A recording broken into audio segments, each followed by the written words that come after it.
Yes, good evening. Let me hope everybody is okay. Now, today I wanted to remind you about one thing in farming. Farming is like any other business. You expect to have losses, you expect to have issues in the process, but you have to insist. Remember, when you're doing farming, you're dealing with things of life, or you're dealing with something that can die anytime. It's like human being. When they're building hospitals, they also put mortuary. Not saying that they want all people to die, no, but they do expect it. It can happen at any given moment.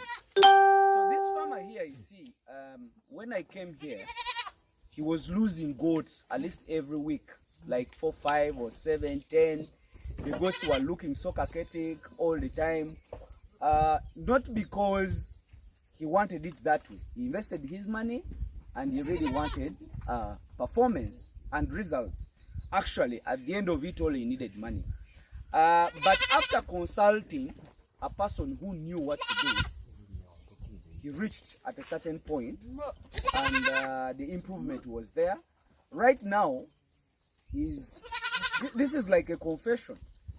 I did not find any kids here. The few I got here, they had very big stomach.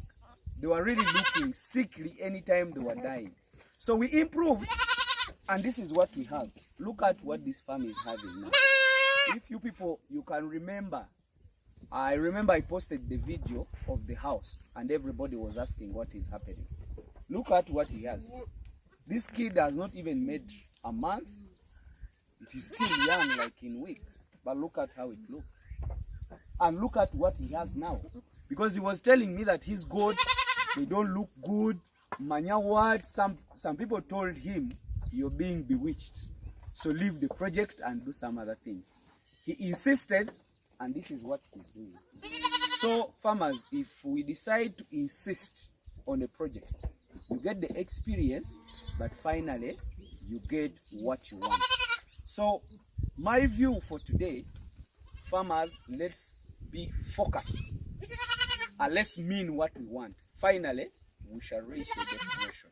So this is a very happy farmer. Me, I always tell you that be sure that I have something to sell. But most of you people don't have what to sell. You cannot sell a house because you want to rescue someone. But you can sell a goat to rescue your parents, or to rescue your friends, or to rescue yourself. So with this kind of farmer, no one can even go to his home asking for his brother, his agreement and so on, such that he's paid 5 million. He has what he can sell here. I think you can see. Any goat you look at here, it can't go below 200,000. So I think if we do farming and we insist, we don't have to lose hope. There is a farmer who told me that he needs a manager. When a goat dies, she does not pay the manager. I said, I cannot get that money, and he cannot even be there. So if you think that whichever goat you lose, you don't have to pay the manager, you really chose a wrong project to do. You get? So you insist, if you lose a goat, find out what is the cause. I always tell you that postmortem is better than treatment, because postmortem tells you what is happening in your farm and you can prevent it. But you can look at a sick animal and you think that you're going to treat it. You treat, but there is no improvement. That means you can't confirm the disease, not until you go maybe to the laboratory or you do a postmortem. So thank you for now. Take it serious, that you can insist on the project and you can achieve. Thank you very much.